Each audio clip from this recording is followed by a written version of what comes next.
Hello guys, good afternoon. This is G and you're the vlogs.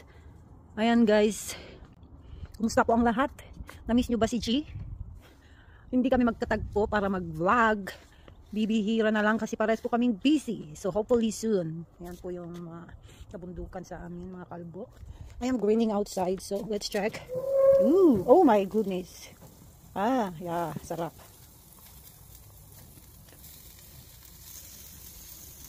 Look at that. Oh, tunog. Tunog na. Kasi kumain ako. Ayan guys. Lang maluto yung mataba na. Ayan.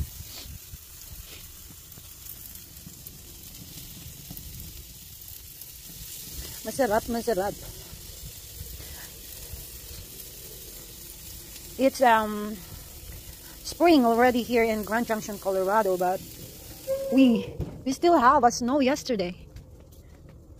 Yung mga trees, mag-start na sila magkaroon ng mga leaves. While some of them has the leaves already. But look at here. Tomorrow is my off day, so magtatrabaho ako dito sa aking taniman. Tignan nyo naman yan. Oh. So, tignan lang yung mga ano. Kapag nag-winter, hinahayaan lang namin yung mga tanim na mag-dry. So, bukas, lilinisin ko to guys. Para ready na siyang matamnan.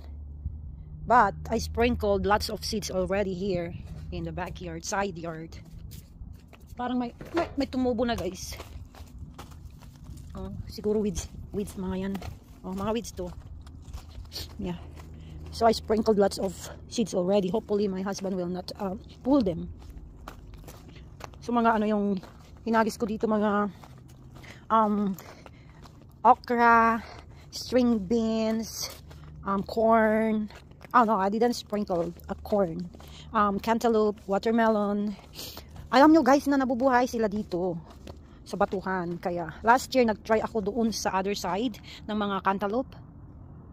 Nabuhay sila kasi sa ilalim ng mga batuhang ito is meron siyang lupa. So ayan, ito pinuno ko to ng mga cantaloupe. Pag-sprinkle na ako, so tutubo sila kapag lagi ng naulan. So magdadagdag pa ako ng mais. Bibili ako ng mais para i-sprinkle ko na lang. So dyan guys, eto nakapaghagis na ako dito ng mga cantaloupe. So mapupuno na naman to ng cantaloupe. Marami na naman tayong i-harvest kapag nabuhay sila. So dito guys, may mga tumubo na. As you can see, ito linagyan ko ng mga lupa noong last year. Ito is mga weeds. Oh, namumulaklak siya guys. Oh. So ayun, balikan natin si barbecue.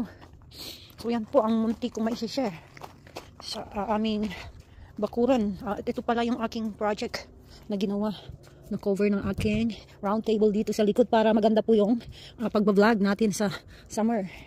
Masarap? Sarap. Masarap ba? Your sauce? Dipping sauce. Masarap daw. So there is our BBQ. Sarap daw sabi ng asawa ko. Oh my gosh.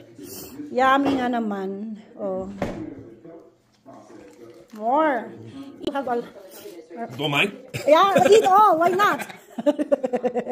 Eat 1:10. No, it's not late. You have time. Good.